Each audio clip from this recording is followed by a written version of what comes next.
everybody. Welcome to the Coffee Chat. I'm Andy Bozarth, Community Outreach and Advocacy Director for AARP Kansas. Today I'm joined by Stephanie Peterson from Flint Hills MPO. Hi, Stephanie. Hi, good morning. Good morning. How are you doing today? I'm doing well. I'm really excited to be on your show today. Well, we're really glad that you were able to join us today. I know you have a lot going on and it's keeping you busy and hopefully out of trouble. But the first thing I want to know is what exactly is an MPO? So an MPO, it stands for Metropolitan Planning Organization. It's just much easier to say MPO than try to get all that out.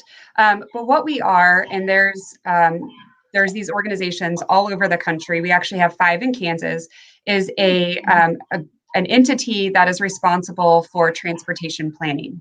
So we are federally required, and it's really to make sure that any city that has over 50,000 people, that they're coordinating among their community partners, among counties, the state. And so it gives us an opportunity in our 3-county area to make sure that we're all kind of on the same page when it comes to transportation. That's great. And I know that you are a city in a rural area. So the counties, you're going to have rural area issues and you're going to have urban issues. So does that make it more complicated to have an MPO that has to address both? It does. It definitely adds a challenging factor. We have cities that range from 54,000 down to 2,000 people. And so we do deal with a little bit of urban and rural issues. I think that there's all the same general concerns. It's just a little bit different in how we address those. That's great. And I know you're doing a great job, as kind of reflected in the fact that you just received a wonderful grant. You received the AARP Challenge Grant for 2021. And can you tell me a little bit about the project that you're going to be using that funding for? Sure. And if we could actually switch the screen, I think that this picture will do better to explain what we're doing than what I can via words. And so what we're going to do with this funding is we are able to purchase materials that you see in both of these pictures. Those posts we call delineators. They're plastic and they're bolted into the pavement. And then we're able to purchase the striping that's needed for the white and yellow lines. And then we also are going to add, as you see in the right picture, we're going to be adding some rubber curbing to these projects just for a safety element. And so that's what we are using the project funding for. But really what our project is doing are creating the pedestrian island that you see on the left. That's along a trail that's widely used by people for recreation. It's used by school kids, but there's a lot of cars that just kind of fly through that area. So we're trying to improve the safety of people that are walking along that trail. And then on the right side of the screen, we call that a curb extension. And it's this idea that if we bring the curb or where the curb could be out into the road a little bit further, it narrows that crossing distance for whoever's walking across the street. And at this location, it's right near Manhattan Catholic schools. There's 6,000 people that are crossing any one of those intersections in a week. They don't have 6,000 kids, but the kids go back and forth between buildings quite a bit during the week. And so they've had a lot of near misses there. The church is it's very popular within the community. And this is also an area that we have a lot of older residents living in. We have a diverse population that lives around here. And so it's really just to improve the safety for anyone that might be walking through this intersection to the school, to downtown, which is a few blocks away. And so that's what our project is going to fund. That is great. I'm so excited for the project to get started. And these are quick turnaround grants.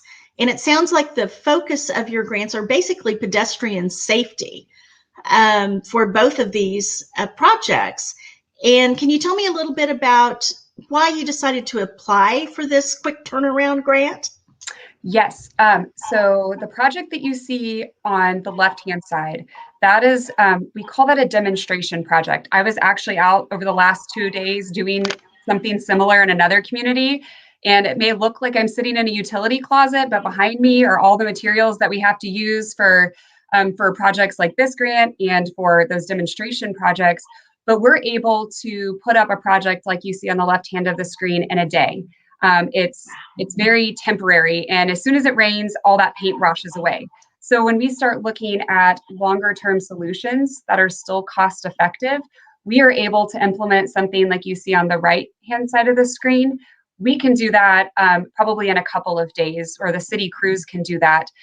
So they're really quick to install. They're fairly inexpensive compared to if we went after construction with concrete. That would take a lot of planning, a lot of design. We'd have to find the funding for it, and we'd have to wait for that construction timeline. We are able to do this, if everything works out great, within from design to implementation within probably a month. Wow. So is this what you would call a semi-permanent project? Exactly. So that's the term we use, is semi-permanent, only because, and we think that they'll last probably like maybe around 2 years. However, if one of those posts gets hit or knocked over or something, we can go in, unbolt that, replace it. And so it's much more, and the taping we use is something that cities and counties use on their roadways all the time. It's just not, at this location, it's not the long-term solution. Eventually, we want to work towards getting concrete curbing in there and making it look a little bit nicer. But this is great when you have a safety issue and you want to address it very quickly. Oh, I think that's wonderful that you could actually almost have immediate results for a safety issue and make a location safer than it used to be. Absolutely. And how did you decide on these locations in Manhattan? So the project that we're doing along the Hudson Trail, we're actually doing 2 of those pedestrian islands, one at the location you see, another one a little bit further down. We did demonstration projects there a couple of years ago, and it was just a week-long thing. And when they came down, the residents are like, "Why did you take those away? We want those to still be in." And so I think a lot of it is community feedback that we've received, or just watching people's patterns as far as walking. We see a lot of people, as I mentioned, school-aged kids, and we have some of our older adults in our community that use it just to stay healthy and active. And so we want to encourage that and make them feel safe. As far as the Juliet and Pierre project with the curb extensions, we worked with the school, actually identified that issue back in 2017, 2018. We put up traffic cones to try to simulate these curb extensions. And we are in a college town, and so all of those traffic cones ended up finding new homes. And so it wasn't a permanent solution, or it wasn't going to work long term. And the school has just kind of kept persisting that we have to have something here. These kids, there's too many close calls for their comfort. And so we really try to listen to the communities and hear, what their feedback is to decide on a location like this. And of course, we work with the city to make sure that Public Works is okay and that they're on board as well. Oh, I know it must take a lot of coordination to build something like this up. For those of you just joining us, I'm Andy Bozarth, Community Outreach and Advocacy Director for AARP Kansas, and I'm joined by Stephanie Peterson from the Flint Hills MPO. We're discussing the challenge grant that Flint Hills MPO actually received recently. And if you have any questions, please put those into the chat box, and I know Stephanie will be happy to answer them. Stephanie, we do have some feedback in the chat box right now. We have a comment that says, "Congratulations on receiving the AARP Community Challenge Grant." So congratulations. We're really happy to be working with you on these. Static. And here we have another comment in the chat box. It says, "Great community improvement projects." I think I have to agree with both of those comments. I think what you're doing is fantastic. And you talked about getting feedback from the community on what's going on. And do you have other ways of getting feedback from the community? We do. I'll pull up another screen. This will be a yard sign. So it's pretty large. We put it out at the project sites, and it has that QR code where people can scan that with their smartphone, and it takes them to our website where they can find out more information about what is going on, what's the purpose of this. If they have feedback for us, which we take all feedback, positive and negative, there is a way for them to submit that. And that just helps improve the process over time. I will say that the public and the users of this every day, they really have a sense of what's going to work and what won't. And so we've changed the design of some of our projects before based on that feedback. So we think it's essential, first off, to thank AARP and the Community Challenge Grant for this great opportunity, but also to make sure that the public feels like they can really own this project as well and help us to improve the community. Thank you. And we're so excited. I'm actually really impressed by this sign and this means of getting feedback. I think it's absolutely brilliant. And I hope that the community will go and just all they have to do is take their smartphone and put their camera up to the QR code, and it will take you there so you can give feedback on these projects. So if you are out in Manhattan and you happen to see these projects, make sure to give feedback because it's important so that the MPOs and for any organization that works in the community to know what you want to have happen in your community. Speaking of the community, and we talked about the fact these are semi-permanent, or this is a semi-permanent project. What are the long-term visions for these locations in Manhattan? So ideally, these would eventually lead to a permanent construction project. So for the pedestrian island, there would be curbing that's along there, just another added feature for safety. We will have the rubber curb in between those posts at that location. They're just not shown in this picture. And then for the Pierre and Juliet project, there is a lot of stormwater issues there. So it creates its own little pond every time we get rain. And so there's a lot of stormwater work that has to happen, and that's not cheap. So this was a great way to kind of avoid having to do that stormwater work and to be able to improve safety at the same time. And then in a couple of years, the city's looking to actually extend. This used to be an old brick street. It's been paved over. So they're trying to bring back that historic street that's still underneath all that asphalt. And so it would be part of this kind of downtown historical project, but also creating a curb line where you see those delineators. So we're hoping that it eventually leads to construction. And by having that public input, it can really help the city go after grants through the state or through federal grants, just to show that this is something that the community supports and that people really want to see happen.